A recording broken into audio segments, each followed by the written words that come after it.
Hello' everyone, দিব্যবৃষ্টি blog চেনেলটিলৈ আপোনালোকক পুনৰ এবাৰ স্বাগতম জনাইছোঁ।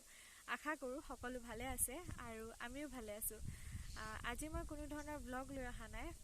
ভাবিছোঁ আজি আপোনালোকৰ লগত অকণমান কথা পাতোঁ, কাৰণ সদায় একেখিনি কামকেনো কি দেখুৱাম আৰু যিহেতু ঘৰতে থকা হয়, সেইটো কাৰণে বৰ বিশেষ একো দেখুৱাব নোৱাৰোঁ। ভাবিলোঁ আজি অলপমান কথা পাতোঁ আৰু আজিৰ ভিডিঅ'টো অলপমান বেলেগ।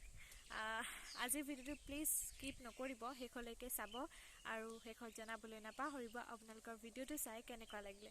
ঠিক আছে, আজিনো কি কথা পাতোঁ তাকে অকণমান থাম্বনেইল চাইটো আপোনালোকে গম পাইছেই।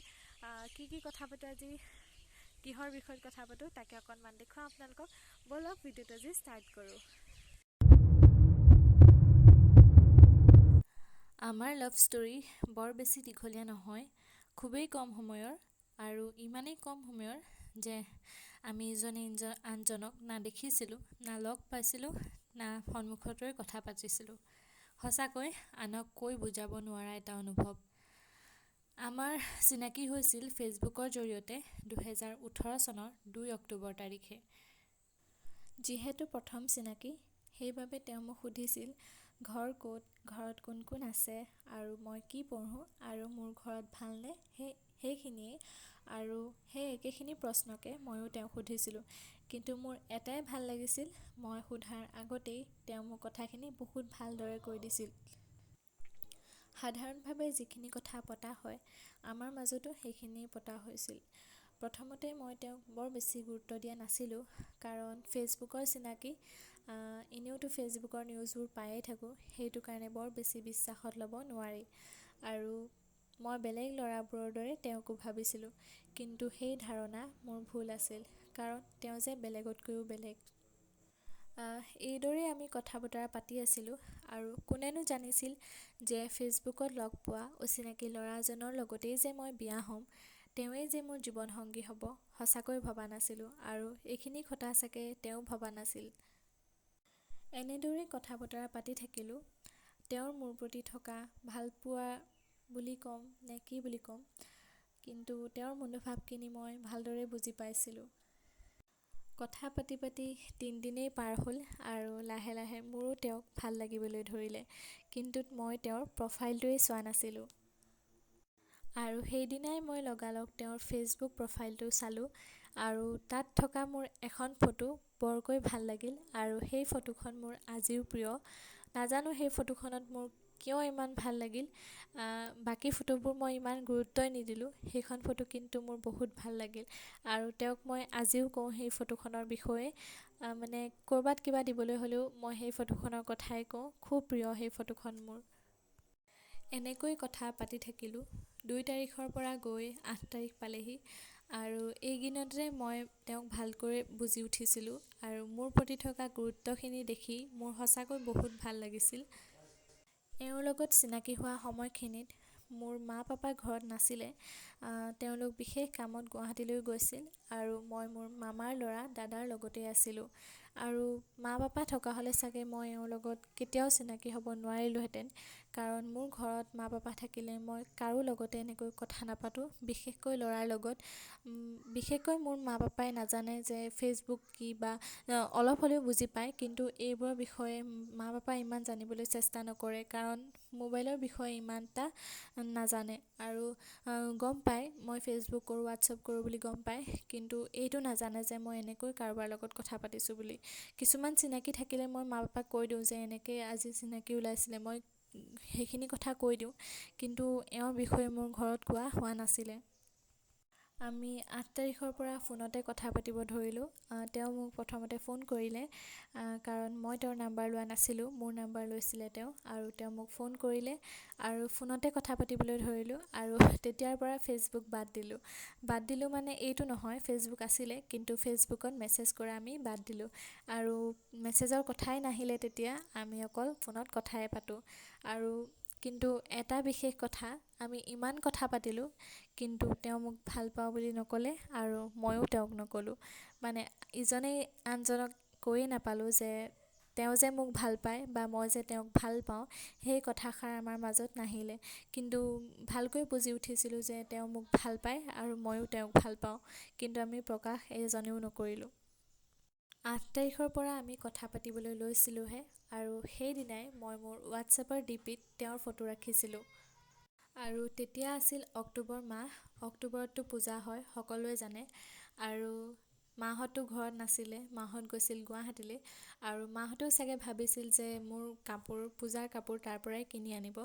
আৰু সেইটো ভাবিয়েই মোৰ হোৱাটছএপত কাপোৰ ফটো দি পঠাইছিলে, কাপোৰ ফটো দিছিলে। কিন্তু সেইখিনিতে লাগিলে মেইন কেনা, কাৰণ মোৰ ভণ্টি লগত গৈছিলে আৰু মা পাপাইতো এইবোৰ ইমান নাজানে, হোৱাটছএপৰ ডিপি কি সেইবোৰ ইমান গম নাপায়। আৰু ভণ্টিয়ে দেখি গ'ল ডিপিখন আৰু তাই লগালগ মাক লগাই দিলে। আৰু মোৰ মনত যিটো ভয় আছিল সেইটোৱেই হ'ল। অলপ সময়ৰ পিছত মায়ে মোলৈ ফোন কৰিলে আৰু ফোন কৰি গালি পাৰিবলৈ ষ্টাৰ্ট কৰি দিলে। কৈছে ফোন লৈ ল'ম, কলেজ চলেজ বন্ধ কৰি দিম, আমুক তামুক ঢেৰ যি টি আৰু মানে বহুত গালি পাৰিলে। আৰু মাৰ কথা শুনি মই মাৰ উত্তৰ একোৱেই দিব নোৱাৰিলোঁ। মানে ভাবি থৈছিলোঁ যে মাহঁত ঘৰলৈ আহিলে মই এওঁৰ কথা ক'ম ঘৰত। আৰু মোৰ এটা আশা আছিল, সঁচাকৈ ভাবিছিলোঁ এটা কথা, যে এওঁৰ কথা ক'লে চাগে মোক ঘৰত একচেপ্ট কৰিব, কাৰণ মানে ল'ৰাজন ভাল। ইমানখিনি মই মাক বুজাব পাৰিলোঁহেঁতেন। কিন্তু যেতিয়া মোক মায়ে এনেকৈ গালি পাৰিবলৈ ধৰিলে, মই মাৰ উত্তৰ একোৱেই দিব নোৱাৰিলোঁ। আৰু মায়ে সেইফালে ফোন কাটি দিলে। ময়ো এইফালে কি কৰিম কি নকৰিম হৈ মানে ময়ো স্তব্ধ হৈ ৰ'লোঁ। মোৰ মা খুব খঙাল। মইতো গম পালোৱেই আহি পেলাই মোক কি কৰিব ঠিক নাই। আৰু মায়ে যিটো কৰিম বুলি কয় সেইটো কৰিবই। সেইটো কাৰণে মই ভয়তে একোৱেই কৰিব নোৱাৰা হ'লোঁ আৰু ওলটাই মই মাক ফোনো নকৰিলোঁ। আৰু এইখিনি কথা মই মোৰ হাজবেণ্ডক ক'লোঁ আৰু তেতিয়া তেওঁ কৈছিল, যদি মায়ে গম পালে তেন্তে তুমি নিজেই আকৌ এবাৰ ফোন কৰি সকলোখিনি কথা কৈ দিয়া। কিন্তু মোৰ সেইকণ সাহস নাই আৰু মই সেইটো কাৰণে মই মাক ফোন কৰিব নোৱাৰিলোঁ। আৰু এওঁ এনেকৈ ক'লে, সেইটো কাৰণে এওঁৰ ফোনো কাটি থৈ দিলোঁ মাক ফোন কৰিম বুলিয়েই। আৰু লগালগ মই এওঁৰ নাম্বাৰটো ব্লক কৰি দিলোঁ। মই ভাবিলোঁ এওঁ যি হয় হ'ব, কিন্তু মোৰ মা পাপা আগত, সেইটো কাৰণে মই মাৰ কথাই শুনিম, মায়ে যি কয়। আৰু মোৰ যিহেতু মোৰ ভয়টো সোমাই গ'ল, সেইটো কাৰণে মই ভাবিলোঁ মানে এইটো ৰিলেশ্যন আৰু আগ নবঢ়াওঁ, ইমানতে শেষ কৰিম। আৰু সেই বুলি ভাবি মই তেওঁক ব্লক কৰি দিলোঁ আৰু লগালগ মোৰ ফোন ছুইচ অফ কৰি দিলোঁ। বহুত সময় ফোনটো অফ কৰি থ'লোঁ আৰু ভাবিলোঁ এতিয়ানো চাগে তেওঁ মোৰ লগত ক'ত লাগি থাকিব, কাৰণ ইমান সময়তো মই ফোনটো অফ কৰিয়েই থৈছোঁ। এতিয়া চাগে আৰু মোক ফোন মেছেজ নকৰে। আৰু সেইটো ভাবিয়ে মই ফোনটো অন কৰিলোঁ আৰু অন কৰাৰ লগে লগে তেওঁৰ নাম্বাৰটোতো মই ব্লক কৰি থৈছোঁ। আৰু সেইবাবে তেওঁৰ ভাইটি মানে মোৰ দেৱৰৰ নাম্বাৰটোৰ পৰা তেওঁ ফোন কৰিলে আৰু মই ফোনটো ৰিচিভ কৰিলোঁ।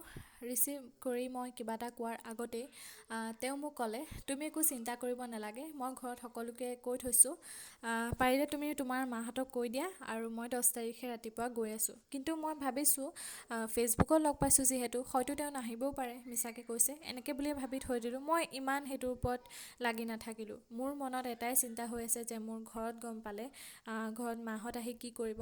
মই অকল এইটোৰ ওপৰতে বেছি গুৰুত্ব দি থাকিলোঁ। আৰু ময়ো তেওঁক ফোন কৰা নাই আৰু তেওঁ মোক ফোন কৰা নাই। বহুত সময় এনেকেই পাৰ হৈ গ'ল। তাৰপিছত 10 তাৰিখে ৰাতিপুৱা তেওঁ মোলৈ ফোন কৰিছে যে মই গৈ আছোঁ, তুমি ওলাই আহিবা। মই ভাবিছোঁ ইমান দূৰৰ পৰা তেওঁ আহিব, যদি মই নাযাওঁ বেয়া হ'ব। মই ভাবিছোঁ যে মই লগ কৰি তেওঁক ভালকৈ বুজাই মেলি পঠিয়াই দিম। কিন্তু ইমানখিনি যেতিয়া তেওঁ বুজি পালে আৰু মই কোৱা কথাকেইটাও তেওঁ বুজি পাব সম্ভৱ, মই এনেকৈয়ে ভাবিছিলোঁ। আৰু মই কোৱা হ'লে তেওঁ বুজি পালেওহেঁতেন। আৰু এইটোকে ভাবি ওলাই গ'লোঁ। আৰু আমি যিহেতু এদিনো লগ পোৱা নাই, অকল ফোনত কথা পাতিছোঁ আৰু ফটো দেখিছোঁ আৰু মেছেজতহে কথা পাতিছোঁ। আৰু সেইদিনাখনেই আমি প্ৰথম লগ পাইছোঁ। আৰু লগ পালেই কি হ'ল মই নিজেও নাজানো। মানে একো কথা আমি আলোচনা নকৰিলোঁ। মানে ইমান ডাঙৰ এটা সিদ্ধান্ত মই অকলে ল'ব লগা হ'ল, কাৰণ মই মাহঁতক নজনালোঁ। তেওঁতো মাহঁতক কৈ থৈ গৈছিলে, মোৰ শাহু মাহঁতক, কিন্তু মই কাকো নজনালোঁ। এনেকুৱা এটা সিদ্ধান্ত মই অকলে ল'লোঁ। সেইটো কাৰণে অলপ দুখ লাগিল, কাৰণ মোৰ মা পাপাৰ মনত মই দুখ দিলোঁ, কাৰণ মোৰ মা পাপাই মোক লৈ বহুত আশা কৰিছিলে।